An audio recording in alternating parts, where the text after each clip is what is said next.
इसके अंदर जो दो बातों के ऊपर हुआ कि एक तो आईजी साहब ने और एसपी साहब ने हमें जल्द ही अपराधी को गिरफ्तार करने का आश्वासन दिया, और दूसरा कारण था कि हम अगर समय लग भी जाए, सप्ताह 10 दिन लग जाए, तो इतने दिन की बॉडी नहीं रोक सकते थे। तीसरी बात आर्थिक पैकेज की बात जो है, वो आर्थिक पैकेज के अंदर 8.25 लाख रुपए जो एक्ट के तहत मिलते हैं, और 1,75,000 रुपये हमें बताए गए हैं कि वो जो इनको एक राहत कोष के तहत भरण पोषण पर वैसा राशन वगैरह का इमीडिएट जो मिलता है वो पैसा है। ऐसे 10 लाख रुपए ये हो गए, और 12.5 लाख रुपए जो विधायक जी ने यहाँ घोषणा की है विधायक कोटे से, ये 22.5 लाख रुपए एक मुश्त और कैश मिलने वाले हैं।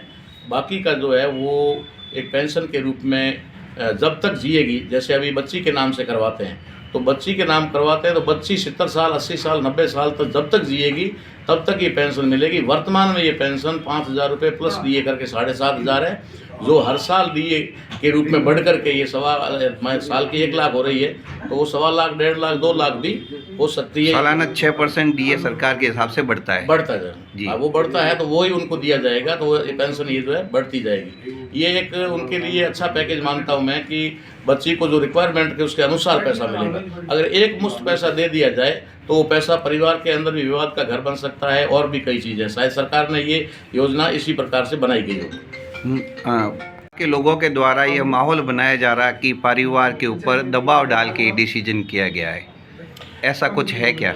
नहीं, ऐसा कुछ भी नहीं है। पहली बात तो ये है कि परिवार तो खैर उस समय शौक में था, परिवार की हम बात नहीं कर सकते हैं, लेकिन जो भी डिसीजन लिया गया था वो सारा का सारा डिसीजन समाज के लोगों ने किया, सर्व समाज के लोगों ने, वहाँ धरना स्थल पर मौजूद लोगों ने, और उन्होंने सर्व समाज के लोगों की ही एक संघर्ष समिति बनाई, और संघर्ष समिति पर निर्णय लेने का डाला कि आप निर्णय लोगे, वो मंजूर है। उसके बाद जो निर्णय लिया गया वो किसी परिवार एक का नहीं था, लेकिन संघर्ष समिति ने उचित समझा कि परिवार की सहमति लिए बिना या परिवार को राजी किए बिना, परिवार को संतुष्ट किए बिना हम कोई डिसीजन नहीं ले सकते।